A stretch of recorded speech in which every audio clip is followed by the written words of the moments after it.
اعوذ باللہ من الشیطان الرجیم بسم اللہ الرحمن الرحیم نحمدہ ونصلی علی رسولہ الکریم اما بعد آج ہم لوگ یہ پہلے پارے کی جو مضامین گزر چکے ہیں اسی کو ریوائز کریں گے اور ہم دیکھنا چاہیں گے کہ ہم نے ایک پارے میں کیا کیا مضامین پڑھے ہیں۔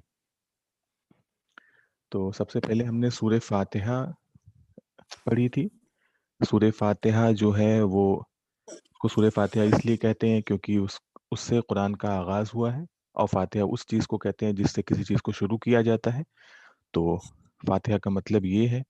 سورہ فاتحہ میں دو طرح کے مضمون آئے تھے، یعنی اس کے دو حصے ہیں۔ ایک حصہ جو ہے جس میں اللہ تعالیٰ کی تعریف ہے، اور ایک حصہ جو بندوں کا ہے، اس میں بندہ جو ہے وہ اللہ تعالیٰ سے سیدھے راستے کی ہدایت مانگ رہا ہے۔ پہلے الحمدللہ رب العالمین الرحمن الرحیم مالک یوم الدین، یہ تینوں اللہ تعالیٰ کی تعریف میں ہے تینوں آیتیں۔ اور ایاک نعبد و ایاک نستعین، یعنی ہم آپ کی ہی عبادت کرتے ہیں، آپ سے ہی مدد مانگتے ہیں، یہ آیت جو ہے یہ بندے اور اللہ تعالیٰ دونوں کے درمیان ہے۔ یعنی اس میں بندہ اپنی عبادت کا تذکرہ کر رہا ہے، اور اسی کے ساتھ ساتھ اللہ تعالیٰ کے صرف اللہ تعالیٰ کے ہی معبود ہونے کا تذکرہ کر رہا ہے۔ اور آخر کی جو آیتیں ہیں اس میں بندہ اللہ تعالیٰ سے سیدھے راستے کی ہدایت مانگ رہا ہے۔ تو سورہ فاتحہ میں یہ مضمون ہے۔ اس کے بعد آتا ہے سورہ بقرہ، شروع ہوتی ہے۔ جو سورہ بقرہ ہے اس میں جو پہلی آیت ہے، سورہ بقرہ کو بقرہ اس لیے کہتے ہیں کیونکہ اس میں ایک گائے کا جو تذکرہ آیا ہے بنی اسرائیل کا، جہاں پر واقعہ آ رہا ہے اس میں ایک گائے کا تذکرہ ہے جس کو ذبح کرنے کا اللہ تعالیٰ نے حکم دیا تھا۔ تو اس خصوصی واقعے کی وجہ سے سورہ بقرہ کا نام سورہ بقرہ ہے۔ سورہ بقرہ کی جو پہلی آیت ہے الف لام میم کے بعد، اس میں اللہ تعالیٰ اس کتاب کا تعارف کروا رہے ہیں، یعنی یہ بتا رہے ہیں کہ یہ کتاب جو ہے وہ ہدایت ہے، کیونکہ بندے نے ابھی پچھلی صورت میں یعنی سورہ فاتحہ میں بندے نے سیدھے راستے کی ہدایت مانگی تھی، تو اللہ تعالیٰ اس کو ایک کتاب دے رہے ہیں کہ یہ لے لو کتاب جس میں تم کو ہدایت مل رہی ہے۔ یہ تعارف ہے۔ اور آگے کی جو آیتیں ہیں، دو رکوع جو آگے کا ہے اس کے اندر اللہ تعالیٰ ان لوگوں کا تذکرہ کر رہے ہیں جو اس کتاب سے ہدایت کو حاصل کریں گے، اور وہ لوگ جو اس کتاب سے ہدایت کو حاصل نہیں کر پائیں گے۔ تو اس میں تین طرح کے لوگوں کا تذکرہ کیا گیا ہے، دو رکوع میں کیا گیا ہے، قریب 17-18 آیت ہوں گی۔ تو اس میں اگر تین طرح کے لوگ ہیں۔ پہلے وہ لوگ ہیں جو مومن ہیں، متقی ہیں، اور دوسرے کافر ہیں، اور تیسرے منافق ہیں۔ تو مومن جو ہیں ان کی اللہ تعالیٰ نے صفت بیان کی ہے، وہ 5 صفتیں اللہ تعالیٰ نے بیان کی ہیں۔ اللہ تعالیٰ نے فرمایا ہے کہ مومن وہ ہیں جو نہ دیکھی ہوئی چیزوں پہ ایمان لاتے ہیں۔ نمبر 1 ایمان بالغیب، کہ وہ چیز جو انہوں نے دیکھی نہیں ہے اس پر وہ ایمان لاتے ہیں، جیسے جنت ہو گئی، جہنم ہو گئی، وہ چیزیں جس کو انہوں نے دیکھا نہیں ہے، لیکن چونکہ اللہ تعالیٰ نے ان کو ان چیزوں پر ایمان لانے کے لیے فرما دیا ہے، تو وہ لوگ اس پر اللہ تعالیٰ پہ ایمان لانے کے بعد ان چیزوں پہ ایمان لاتے ہیں۔ دوسری جو صفت ہے مومن کی، وہ نماز کو قائم کرنا ہے، وَيُقِيمُونَ الصَّلَاةَ، کہ یہ لوگ نماز کو قائم کرتے ہیں۔ اور تیسری صفت جو ہے مومن کی، وہ ہے انفاق۔ انفاق مانے خرچ کرنا، وَيُنْفِقُونَ مِمَّا رَزَقْنَاهُمْ وَمِمَّا رَزَقْنَاهُمْ يُنْفِقُونَ، کہ جو چیزیں اللہ تعالیٰ نے ان کو دی ہیں ان میں سے وہ خرچ کرتے ہیں۔ تین صفت ہوئی۔ چوتھی صفت ہے کہ آسمانی کتابوں پر ایمان لاتے ہیں، جو کچھ اللہ تعالیٰ نے پہلے نازل کیا اور جو کچھ ابھی اللہ تعالیٰ نے یعنی قرآن کے طور پہ نازل کیا، وہ ان تمام چیزوں پر ایمان لاتے ہیں۔ مومن کی یہ چوتھی صفت ہے۔ اور آخری صفت جو اللہ تعالیٰ نے اس میں ذکر کی ہے، وَبِالْآخِرَةِ هُمْ يُوقِنُونَ، کہ مومن وہ لوگ ہیں جو آخرت کے دن پر یقین رکھتے ہیں، آخرت کے دن پر ایمان لاتے ہیں۔ تو یہی لوگ وہ ہیں جو اس کتاب سے ہدایت حاصل کر پائیں گے، یعنی آگے کی تمام صورتیں، تمام کی تمام آیتیں